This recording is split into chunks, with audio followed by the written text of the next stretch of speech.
Hello, everyone. Welcome to today's short online seminar on project management in Dropbox. As a note, this session is being recorded and you will receive an email when the recording and the slides are available. If you have questions at any time throughout today's presentation, you can enter them into the chat and hopefully there will be time at the end to answer your questions. So I'm Julie Goldman, Research Data Services Librarian at Countway Library at Harvard.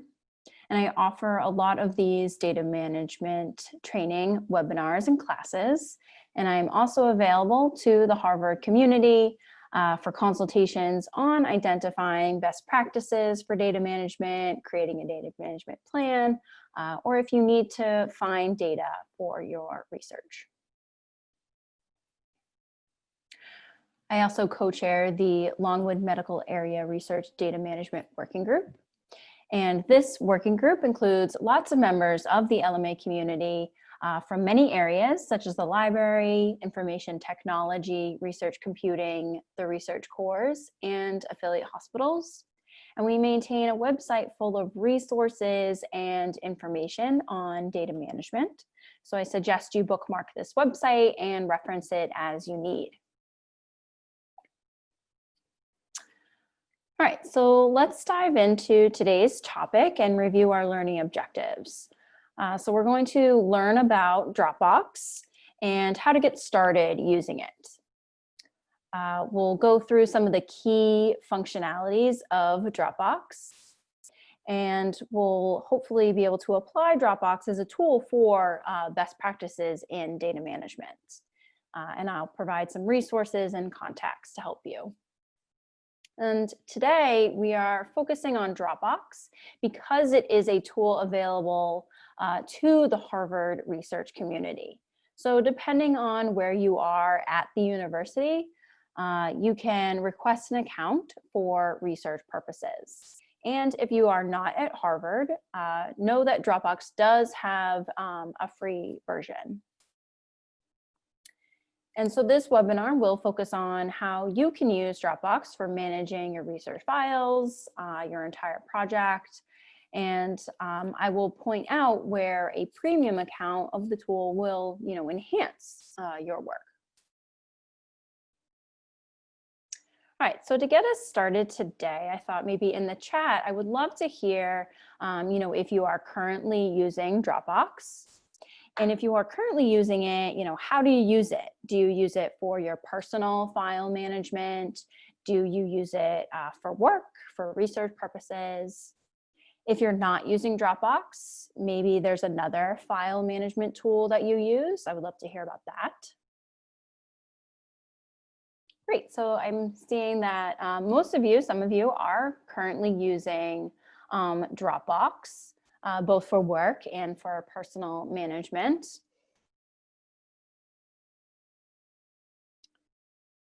Great, so if you're already using Dropbox, what features do you like about it? Why do you use it? And if you don't use it, why do you think maybe you should use Dropbox? And if you know nothing about Dropbox, that's perfectly okay too.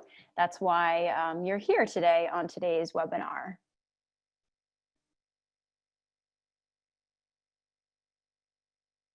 So some specific uses, security, file versioning history, sharing files. You don't want to email them.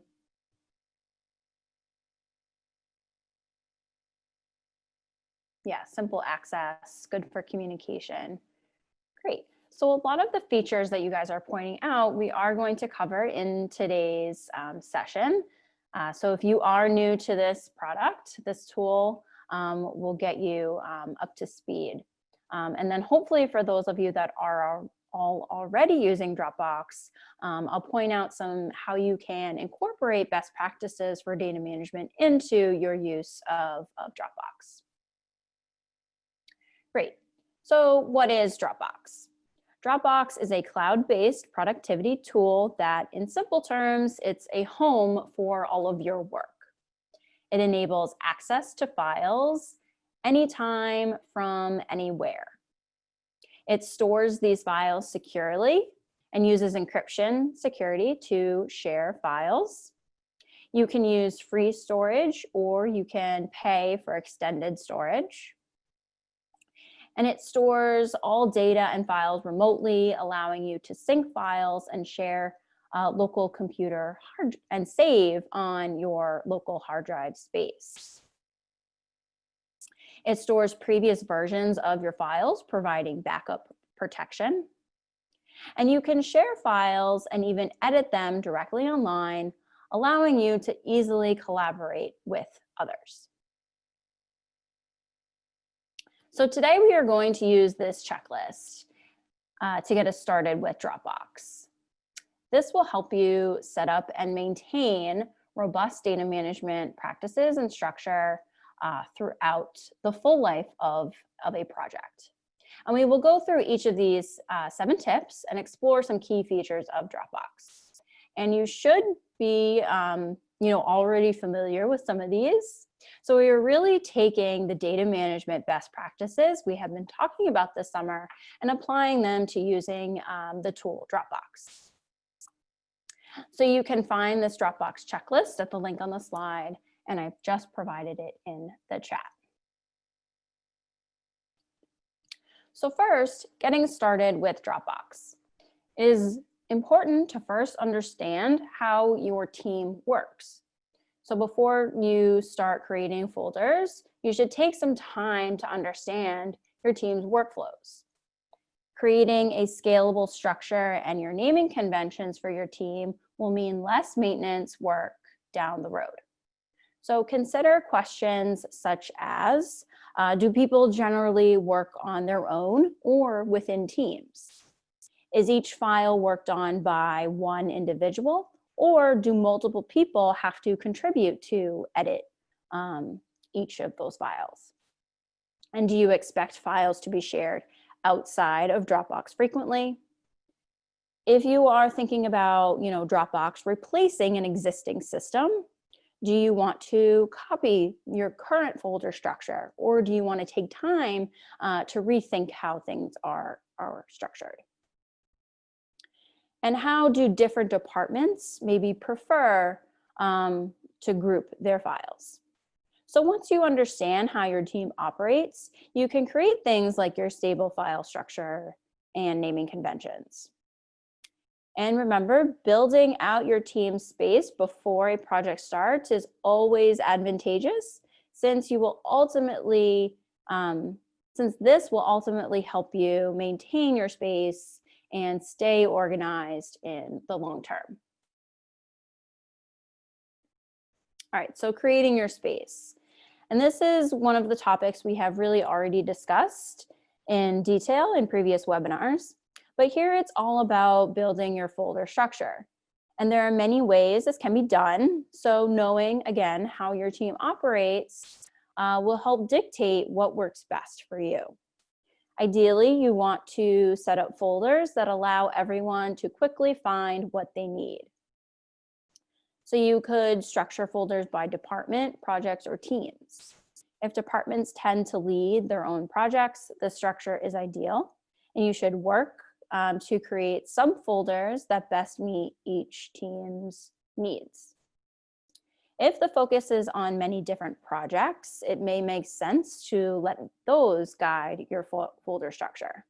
And within each, project folder, you choose a subfolder structure that organizes things, by year, grant, or location, or whatever of those key features of each project you've identified.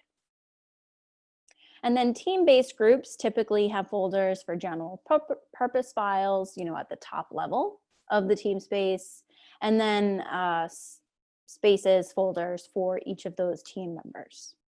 So again, there's no right or wrong answer here. It completely depends how your organization is set up, and again, on the workflow of your team or group. So remember those awesome file names we created a week ago? We can put those into action by organizing our standardized folder and file names. And once you establish your structure and groups, be sure to communicate with your team about how files and folders should be named. This is good to do in those README files that we've created. And establishing an effective naming convention will make it easier for everyone to find what they need, especially as the number of files within your team space grows. And recall some of our best practices. Using the ISO 8601 standard for dates, year, month, day. Using leading zeros for sequential numbering. And if you need to, use the versioning to indicate the most current version of a file within your file name. However, as someone has brought up within our chat discussion, you don't always need to rely on a file naming versioning system within Dropbox, because using Dropbox is actually a great way to ensure version control over your files and documents, since Dropbox has a built-in version tracking with the ability to get back earlier versions. So here you, within Dropbox, you start with the base version of the document and then save just the changes you made at each step of the way. For example, if you rename or move a file or even folder, that action is listed in the file or folder's versioning history. And you can restore a version of that file or folder. And you can see all the changes that were made. And the amount of time Dropbox stores previous versions of your files depends on the plan that you have. So Dropbox Business accounts can recover any file or edits or deletions within the last 180 days, or in some cases, it may be unlimited versioning. And multiple people can edit a document at the same time, and the system will capture this as you go. Just a note here that version history is not updated when a file is edited offline or outside of Dropbox if the file is not synced. So if you are working in Dropbox, you can actually collaborate on Office or Google documents directly online. And these integrations enable multiple people to edit, access, and share documents anytime on any device. And with this co-authoring capability, teams can easily co-edit files natively in real time. You can see if other collaborators are viewing or editing the file, and you can update it to the latest version with just one click, or even, again, revert back to previous versions. So let's next talk about how you can share folders and files to allow for this great interactive collaboration. So groups let you share folders with a pre-selected list of people instantly. And you can set up a group for members who regularly share files with each other by designating folders for sharing with those specific users, or maybe it's even a public folder. And these groups allow you to quickly share folders rather than having to invite members to join one at a time. And as new members join, adding them to groups automatically gives them access to their departments or their group's shared folders. And there's another note here about versioning, which is important for shared content. So with Dropbox, any file changes you make will be automatically synced to anyone who has access to that file, who the file is shared with. That makes that collaboration simple. And you can even get notified whenever someone views, edits, deletes, or move files between folders, so that you can follow up if you need. And then rather than sending feedback back and forth, say over email, you can exchange comments with your team right next to the files you're working on. And when you are sharing these folders and files, it's very important to keep track of ownership and administrators of the content in these shared Dropbox spaces. Especially if you are using a university platform that you will maybe lose access to should you leave the university, you need to ensure that documents that are contributing to ongoing work can be accessed and maintained by someone else when you leave. So it's very important to transfer ownership of your files and folders to someone else before you leave. So let's expand on that last note. So yes, it's very important that before you leave, you not only retain files you want or need, you also transition anything within a group that you own to someone else in the group. If you are using the Harvard University Dropbox, you want to make sure that before your affiliation with Harvard ends, you download and save all of your files in Dropbox to another location. Although you may retain your files when your business account is transitioned to a personal account, know that files that exceed the 2 GB storage limit offered by free accounts will become read-only. So that is something to take into account. And by default, you are the owner of any new shared folders that you create. So when your account is then deactivated, team members may not have access to that shared folder. So for example, the owner will be the only one who can remove members or unshare the folder. Therefore, it is best to ensure that you transfer this ownership to another member of the folder. I suggest either moving folders containing university data into a folder owned by another individual who will be remaining at the university, or changing the ownership of a shared folder containing university data to another individual. And sometimes we find folders that have no owner. So in the case that you have shared folders that have no owner, there may be 2 options for you of getting ownership. If you know who the original owner was, you could contact them and have them add the folder back to their Dropbox account and then transfer ownership. And if you don't know the original owner or you're unable to contact them, you'll have to copy the files into a new folder and re-invite members. However, an unowned closed folder is sometimes impossible to get access to or remove.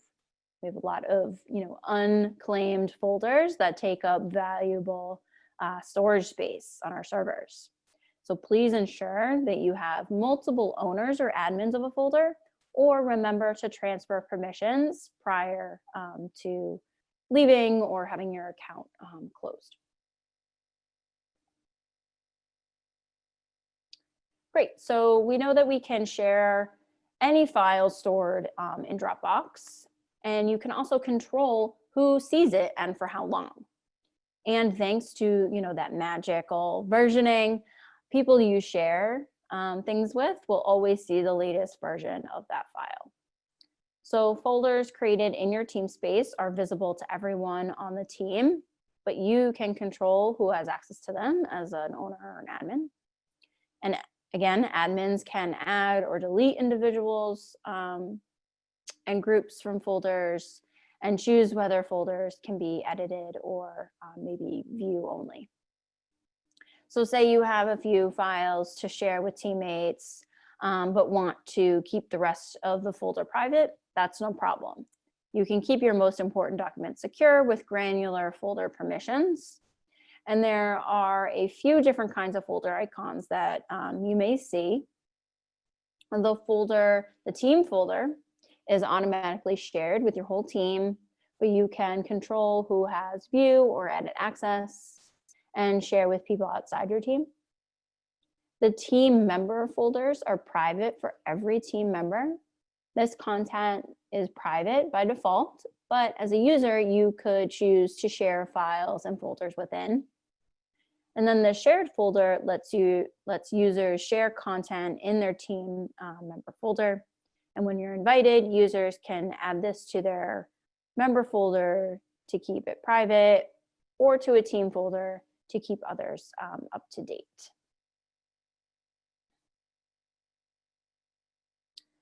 So let's look at an example. Janie Smith has joined the biology department, and the lab uses Dropbox for Business. So in the Dropbox account, Janie can see a team space called Lab. When she clicks this, there are several folders, including one named Janie Smith, one named Protocols, and one called Grant Finances. So the folder Janie Smith is her private team member folder. The Protocols folder contains files and folders for lab and experiment protocols. Janie can access and view all the files in this folder and sees that this folder is also shared with the entire lab. And then on the Grant Finances folder, there's a minus sign on the folder icon. And when Janie tries to open this Grant Finances, she gets an error message, no access to the folder Grant Finances. And this is a limited folder. And this is created when you invite specific people or groups to a folder within the team space. So only the people or groups whom you designate can view or edit this content. So in this example, Janie has not been given permission to access this folder.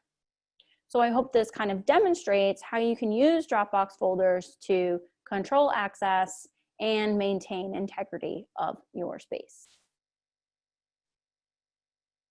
So related to controlling access, Dropbox has some security features to help you protect your data and secure your space.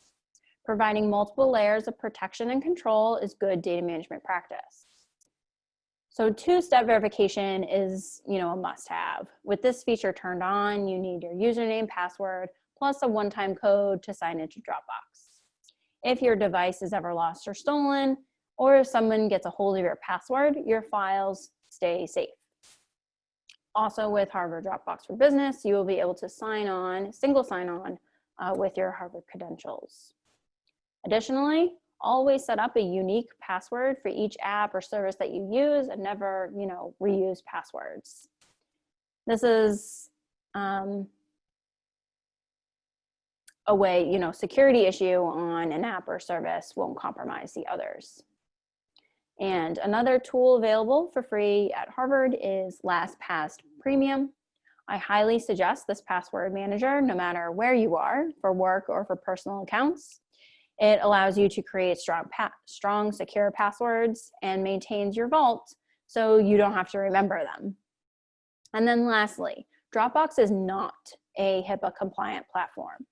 No software or file sharing platform can be HIPAA compliant, as it depends on how the software or platform is used. So ensure that you are not storing sensitive data within Dropbox. And for Harvard, this means only up to level 3 research data classification. And if you are unfamiliar with this Harvard data classification levels, I just want to quickly review them. So data security level 1 is for publicly available unrestricted data. This includes published research data and data that is publicly available. Level 2 is for unpublished, non-sensitive research data, whether identifiable or not.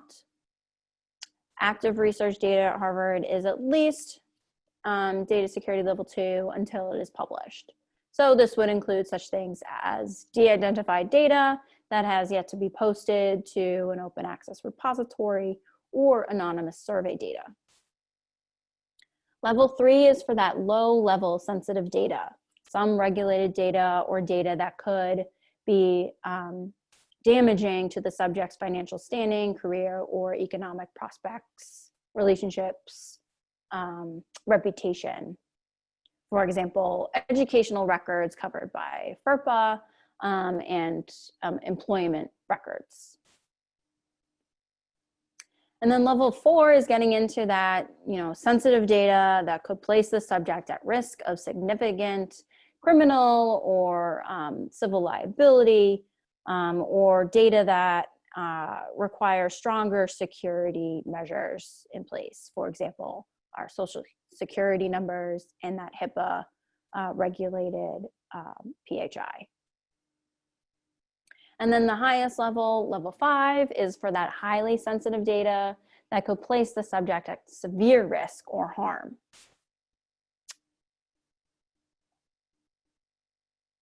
So if you are using the consumer Dropbox, you should be only using it for publicly available data.